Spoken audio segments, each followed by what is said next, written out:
Thank you, Jesus. Thank you, Jesus. Thank you, Jesus. Thank you, Jesus. We thank you, Lord. We thank you, Heavenly Father.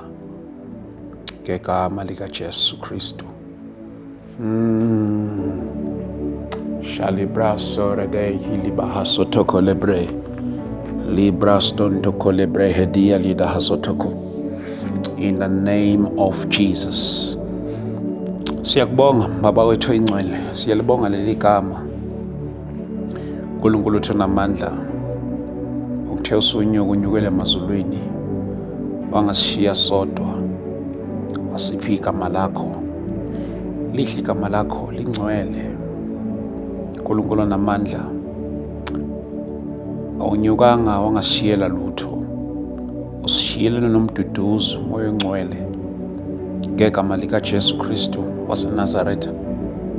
Siyambonga njalo siziduduza ngaye during the times of hardship. In the name of Jesus Christ. Ngegama lika Jesu Kristu waseNazaretha. We thank you, Lord. In Jesus' name. Amen.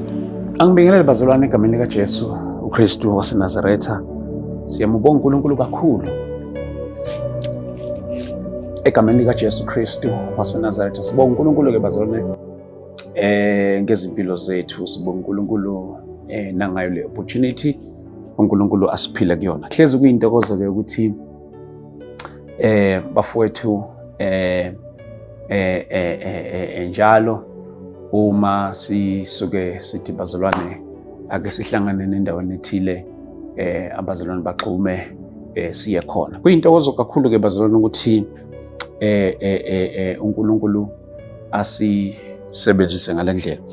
There are some few things bazalwane that I want to talk about kafishane nje egameni lika Jesu Kristu waseNazaretha. But before that, angibonge kubazalwane bonke who are fully dedicated in praying for us. Kakhulu bazalwane egameni lika Jesu. Ukungabongi kubi. Umuntu ongabongi mubi. Because umuntu ongabongi ufana nomuntu ongathi like une entitlement. Ma umenzela into kuyena kufana nokuthi vele kufanele. You see, so I believe ekubongeni uma umuntu ekwenzela kahle. So ngiyabonga kakhulu kubona bonke abazalwane abangikhulekelayo. Let me put it in that way. Abangikhulekelayo, always making me as their prayer item. Ngiyabonga bazalwane, ngiyabonga kakhulu. Thank you so much. Please don't stop bazalwane. It's really working kakhulu. Ngiyambonga uNkulunkulu nangezimpilo zenu. You praying for me, I pray for you. We pray for each other egameni lika Jesu Kristu. Prayer, it is a great and a wonderful gift ever. So ngiyabonga kakhulu for that gift bazalwane. Kunento nje encane engifisa ukuyikhuluma also in encouraging someone okhona obukelayo olapha ekhaya. I think ake ngiqale kanje. Unyaka wa7 lo siba nemhlangano. Ngizomamba lo mzala. Siba nomhlangano every October, every year. Actually, our annual gatherings. This is our 7th year, this one. Angibali imihlangano esiyenzayo izinkonzo mane prayer izinkonzo kulokho angazi ukuthi mingaka eminyaka because we started way back 2018 2017 uNkulunkulu ke esisebenza kakhulu kule zinto zokuhlanganisa ibandla lika Kristu ake ngithi nje kule Christian movement kakhulu. By the way ke through our platform I've seen God touching people's life ngendlela ehlukahlukene. There are people now who are delivered. Ngibona uNkulunkulu ahlanganisa abantu abanye ade bengazani bazana through this platform. ngabona uNkulunkulu ehlanganisa abantu. There are even people who are married who met through this platform. Okay, I'm not encouraging ukuthi hey abantu ababona imishado la njalo njalo, but nje I'm giving you more example of umsebenzi uNkulunkulu asithembe ngawo. You see, we have announced men and women of God who are now used by God ngezindlela ezahlukahlukene. Men and women of God used by God. Kumina, seeing their ministries growing after coming here, to me it's a very great fulfillment, because iyona nto uNkulunkulu engikholwa ukuthi usibizele yona. Because I'm not leading any church. I'm not leading any church. And angiphuphi nokuphupha. I'm not even dreaming to lead a church in the future. Sekungaba uNkulunkulu nje, but akukho nasengqondweni yami egameni lika Jesu Kristu. So lokho kungenza ukuthi yonke into engiyenza la, na wonke umfundisi engimbiza la, kungenza ukuthi ngingabi nencane inkinga, because aka-restrictwa, akunama restriction athile ukuthi you don't talk about your church because you'll take my members. You don't talk about your ministry, where is it located, because it will take, you know pastors. So I'm trying to give you that example. So here, Bazalwane, we are kingdom-minded. We are impacting ministries, men and women of God who comes here. They are freely talking about their ministries, where are they located, and everything. That is why every guest that comes here, I ask them to leave their contact details, so that each and every one officer ukuxhumana nayo akwazi ukuthi ayithole, because I might be called, but not for everyone. So kanjalo ne-guest esuke ifike la, angifisi ukuthi ngibe yi-wall ekuthenini ukuthi lo muntu lo osuke efuna ukuxhumana naye angakwazi ukuyithola. I am one of the platform. I think I'm always tell myself ukuthi I'm running a podcast, or I'm running this hence I used to say I treat this as a ministry, not as a side hustle or something. I treat this as ministry. So hence ukuthi wonke umuntu mayefika la, ngenza sure ukuthi angimvaleli ekutholeni abantu okumele axhumane nabo. Kanjalo nomuntu osuke efikela azoshare istory, ngenza sure ukuthi akwazi ukuthola into yokusizakala, asizwe ngabantu. But ke nansi into engifisa ukuyithinta kancane, bazalwane bami. I've hosted multiple of guests here. Problem enkulu, not even referring from them, but also from the audience nje, nabanye abazalwane ngijwayele ukubona some comments khona la. I do read comments, bazalwane bami, but sometimes kuyaye kube nzima uthola ukuthi ngiba nesikhathi sokuwaphendula wonke due to other things and other commitments that we are doing. Iphutha elikhulu ongalenza as umzalwane, the biggest mistake that you can do as a believer is to think ukuthi abantu abasetshenziswa uNkulunkulu labo baziyo kuphela. Bazalwane bami, iphutha esingalenza bazalwane, let me also include myself kule. Iphutha esingalenza elikhulu elokucabanga ukuthi abantu abasetshenziswa uNkulunkulu yilabo esibaziyo kuphela, okanye yilabo esibathandayo.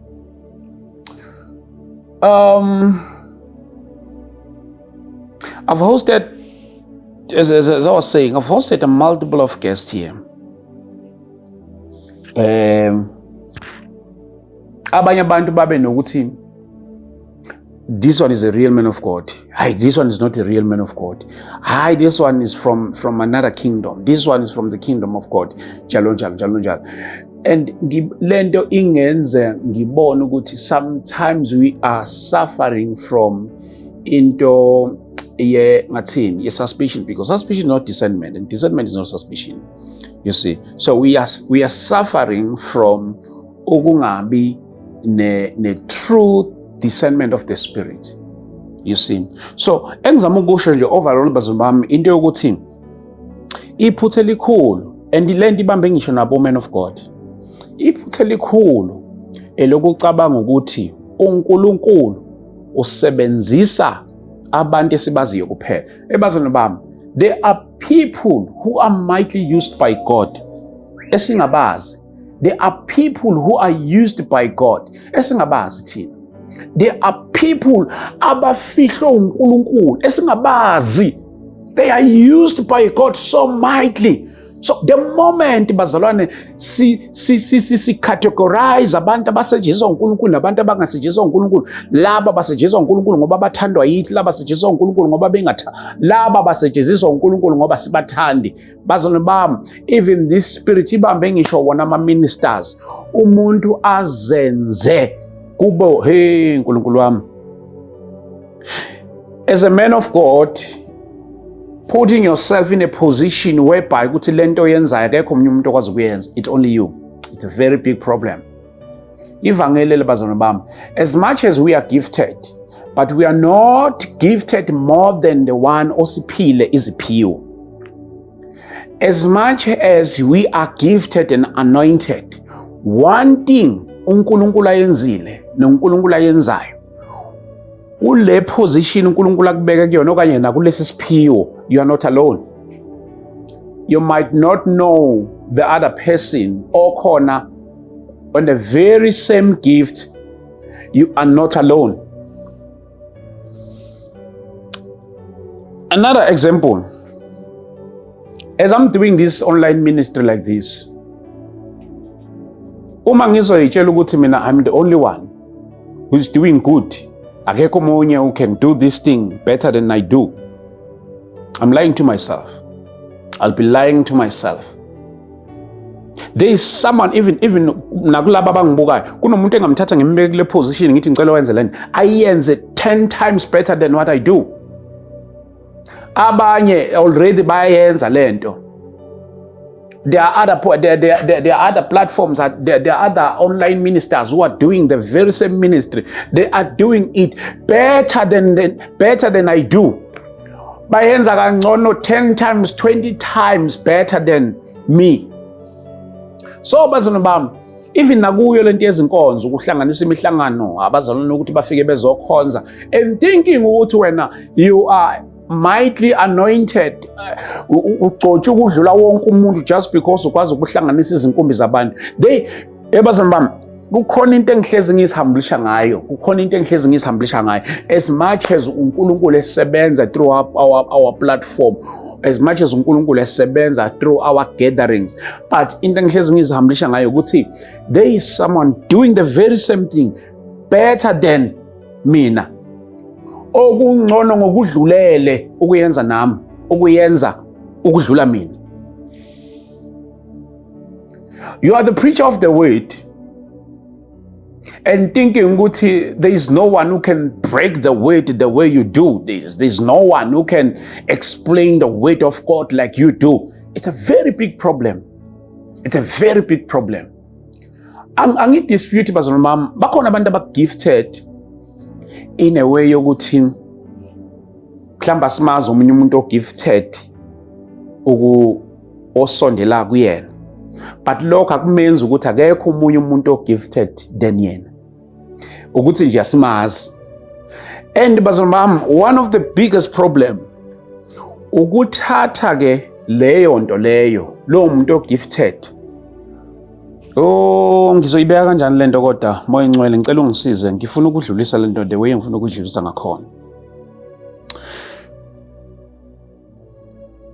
Umuntu ogifted ndlela thizeni, the moment simthatha simbeka in a position yokuthi he is the only one ogifted than abanye abantu, lo muntu lo simfaka kwi-risk, simfaka nakwi-position nakwi-corner lokuzibona engcono kunawo wonke umuntu, and simfaka nayo indlela engifunayo, lo muntu loyo simdayisa kwi-pride, siyamthengisa lo muntu loyo, simithengisela kwi-pride. Bazalwane, namhlanje, I think today I've started this, mina ngasindiswa year 2010, but then I started to walk with God purely from 2013. Mhla ngifika e-college, ngibona abazalwane beshumayela ivangeli, kakhula spiritual. Ake ngithi nje, ngiqala ukukhula mase ngikwazi ukuhlanganyela nabanye abangcwele. Ngibona ama-students esasihlangana nawo sikhonza ko-SEO, kakhula kanjalo. So ngamanye amagama, kanti uNkulunkulu uzobe sengifaka kulo msebenzi ukuthi wenza imihlangano ngo-2017. I've been doing it, bazalwane, for years. For years. Even before a podcast. Bazalwane bami. It's a calling. Nje kumina, it's a calling. You see, started way back. Way back. Engizama ukuveza into yokuthi uma ngizosebenzisa i-experience yami kumuntu oqala izolo, ngiyenze okanye ngenziwe i-experience ukuzibona ngiyingcono kunomuntu oqala izolo, it's a big problem. Kunomuntu ongaqala yesterday, the very same thing that I'm doing, ayenze ukudlula mina esengiyenze for years. Ngamanye amagama bazalwane bami, into ithi, okay, uchaza ukuthini ST, experience ayibalekile? No, angisho njalo. Experience is very important. Nayo, it's one of the good teacher.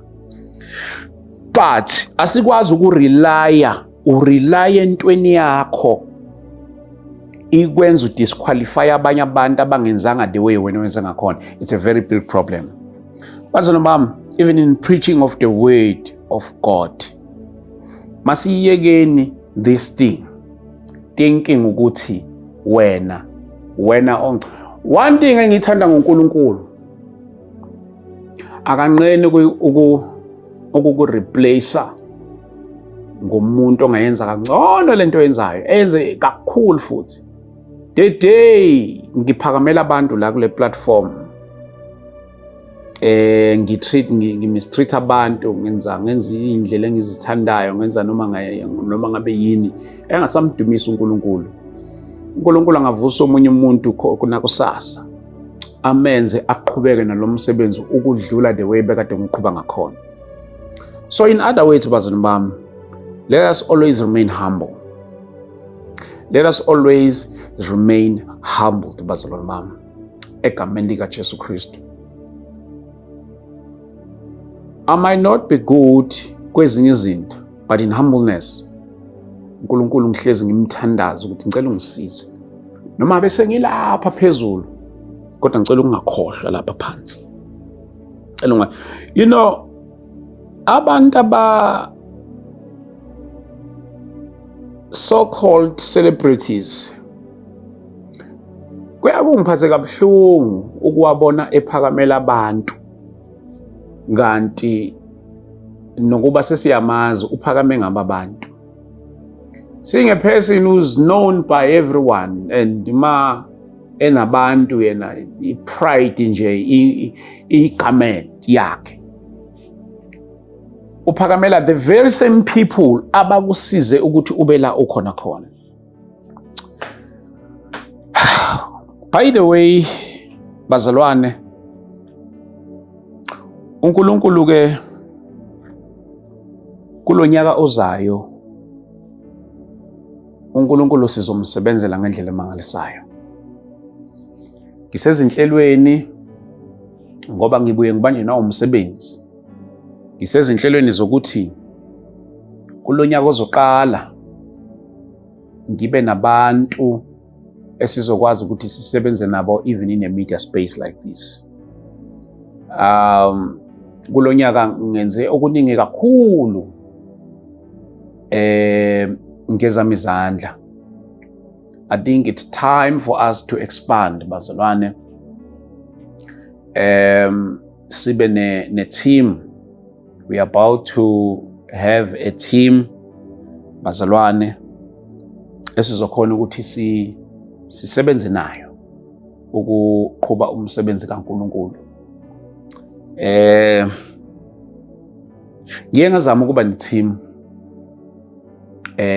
but it's a story for another day. Ngike ngazama ukuba ne-team, but along the way ngathola ama-betrayal somehow. So this time around uNkulunkulu siyamkholwa ukuba will help us ukuthi sibe nabantu who are kingdom minded, siqhubeke nalolu hambo siye phambili. You know, as sila bazalwane bami, we are not aiming to plant any church, but into siyenzayo, the existing church is the one that we are impacting, is the one that we are influencing ukuba aqhubeke ahambe ngokohlelo lakhona.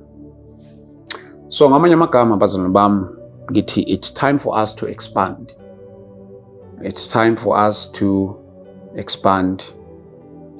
Sivele siexpandile sukela kudala, but into engizama ukuyesho ukuyichaza la into yokuthi anisezukubona ubuso bami kuphela lapha kule ndawo.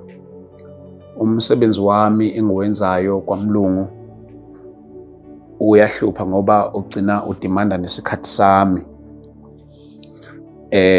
Ngigcina ngingakwazi ukuqhubana nomsebenzi kaNkulunkulu. So in other words, ngithi it's time for us to see new faces on your screen kule platform. It's time for us ukuthi si-implemente nezinye izinto ezintsha, still in line with the word of God. Still in line with the word of God. Asingeke sathengisa ngevangeli. That is why uNkulunkulu esibekela amaqede wasipha nemisebenzi esiyenzayo ukuze singenzi umsebenzi kaNkulunkulu siphushwa izisu zethu, kodwa sisebenzise our own resources to fund umsebenzi kaNkulunkulu. Mina I fund umsebenzi kaNkulunkulu myself, bazalwane bami. I fund umsebenzi kaNkulunkulu myself. So ngaleso sizathu bazalwane bami, masiqhubekeni masingayekeli. One thing my wife owayisho engangihlezi ngimtshela ngayo mayebona ngibethraywa ngabantu, ngithuka ngabantu, kwenzeka zonke lezi zinto, ngamtshela one thing kanti uyayibamba. Ngathi mina yazi ukuthini mama, mina uNkulunkulu into angenze ngayiyo kwanami yangilimaza. It pains me on a serious note. uNkulunkulu ungenze ngaba njengebridge. Umuntu ke uyathi mayisewelile sengaphesheya bese ibridge alibone seli useless because usewelile la efuna ukwela khona. Maybe there was too much of water flowing njalo njalo, ethe sengaphesheya kuba uyena osokwazi ukuthatha amatshe ajijele bridge. That's the life that I'm living. I'm used to it. So in other words, ngizama ukusho ukuthi I've helped a lot of people, and baningi abanye abantu abakwazile ukuthi bahlangane with the people of their purpose through my platform. Then later on, I became a bad person. It pains me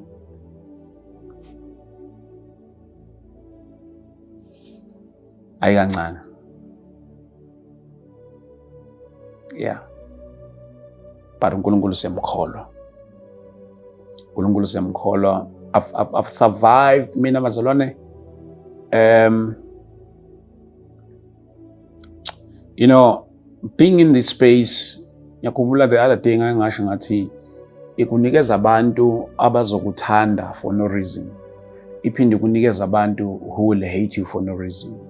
And then bese kukhandela abantu ke abanye abantu abazokhuluma izinto ezimbi ngawe, because uma ukwi-public space like this, everyone unombono ngawe. Abanye abantu bakuqambela amanga akufanelayo.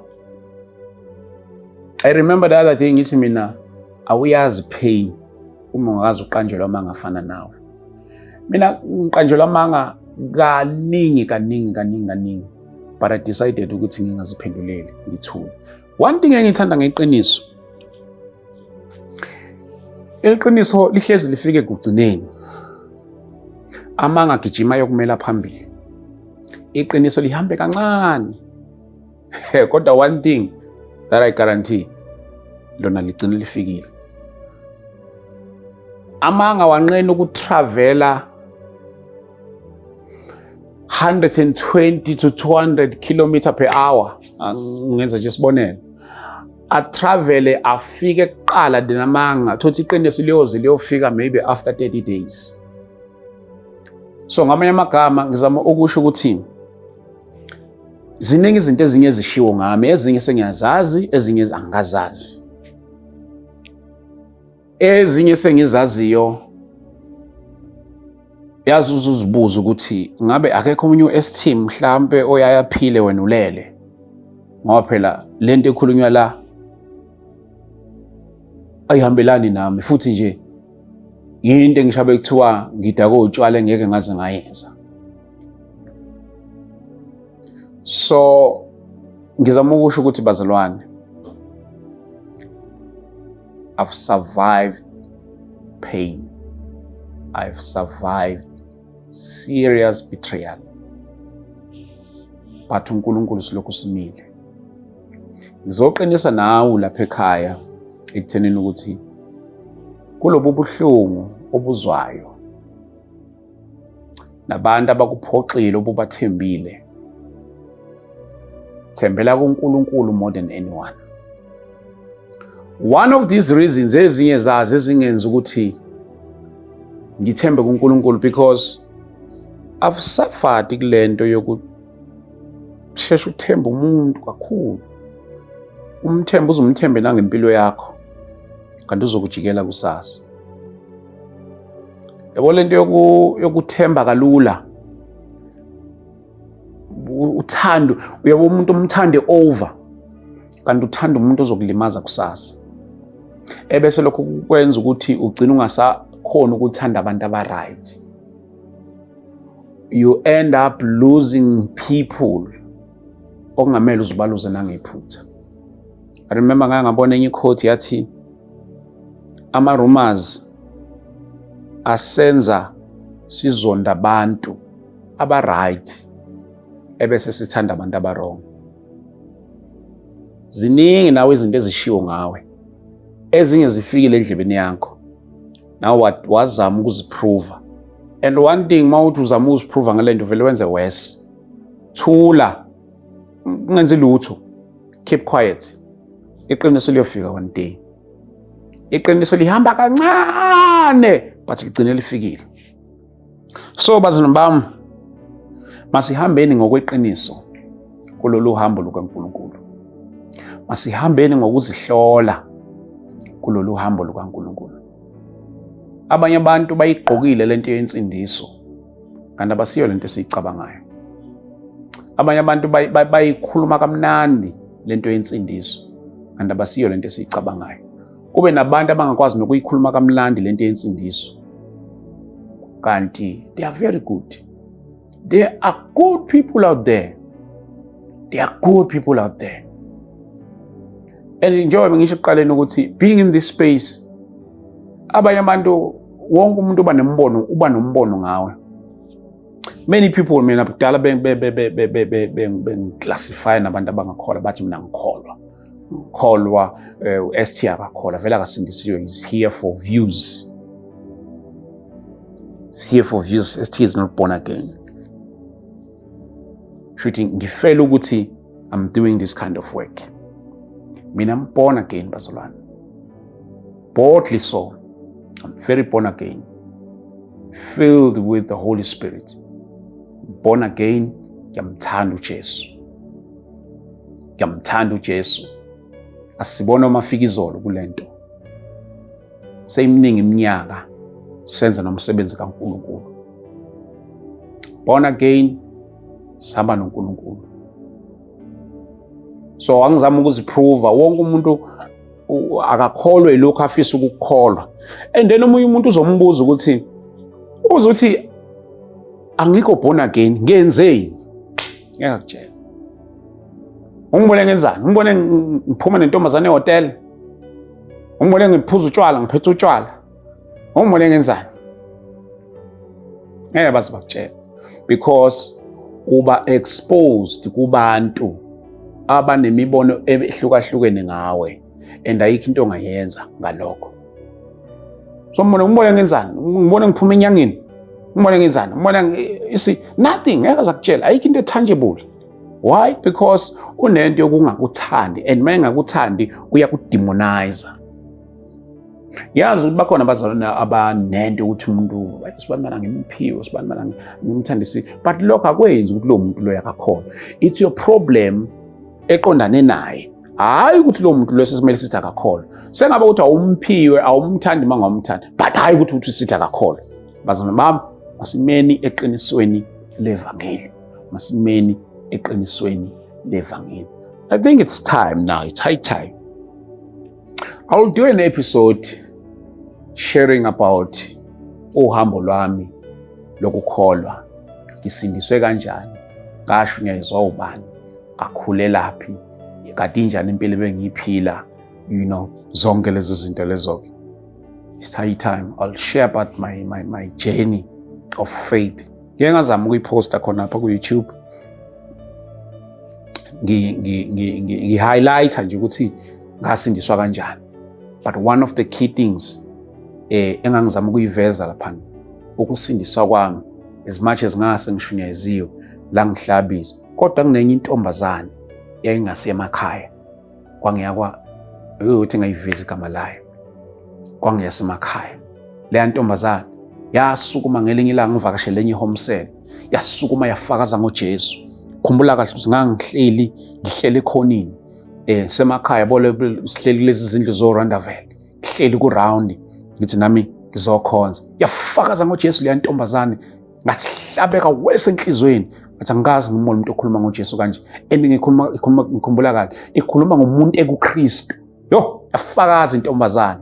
Yafakaza intombazane kwi home cell. Khumbula kahle sasi less than 10 kuleya Randavale sihleli. That my fakaza le ntombazane, I cried tears literally. From that day I never looked back. Ngahamba noNkulunkulu waya. Bazalwane bami, iyaphila lento kaNkulunkulu. Iyaphila lento kaNkulunkulu. Engazuthi yonke into kaNkulunkulu mawuyenza, awuyenze sengathi awusophinde waze wayenza. Mhlambe nayo le ntombazane kube yabo ukuthi hayi bancane abantu abala, hayi kunabantu abawu10, ithi nje ngizenzele nje roughly, yayingeke ngizuzeke mina ngale ndlela engazuzeka ngayo. Yathi mayifakaza, yafakaza sakushumayela. Ifakaza ngomuntu ekuKristu, ifakaza ngomuntu ekuKristu, kathinteke enhlizweni, kaphenduka. Bazalwane bami, uNkulunkulu siyambonga ke, akanigcine bafowethu. Ngiyanithanda kakhulu egameni lika Jesu Kristu. I'll do an episode nginixoxele nje ngohambo lwami lensindiso. Ngizalwa kanjani nebandla engakhulela kulona, nebandla engikulona egameni lika Jesu Kristu waseNazaretha. Nkulunkulu wami, nekhaya engikhulele kulona nje ukuthi linjani, nabazali engikhule ngaphansi kwabo baluhle boluni labantu, njalo zonke lezi zinto. I'll share my testimony. Bazalwane bami, it is high time. Ngiyanithanda nonke. Into ebengizoyisho nje la bazalwane bami, iyo le ngicela ukuthi ningayikhohlwa. uNkulunkulu bavusile abantu, sazobavusa abantu. Ngicabanga ukuthi abantu abasetshenziswa uNkulunkulu elabo baziyo kuphela. Abanye abantu uNkulunkulu, yazi ukuthi abanye abantu uNkulunkulu bafihle siphila nabo. Uphile nomuntu uhlezi uhlangana naye, umbone lo muntu owe, kanti uNkulunkulu umfihle khonde, you know, amfihle simbona, Abantu abasetshenziswa uNkulunkulu akusibona laba engibaziyo kuphela, mina esithidlamini.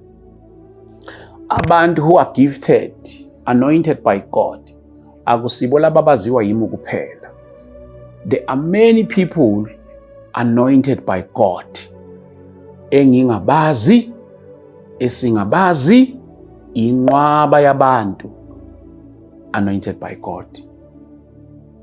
Nabasetshenziswa uNkulunkulu. Akusibone sibaziyo kuphela. Nalabo esingabazi. God bless you.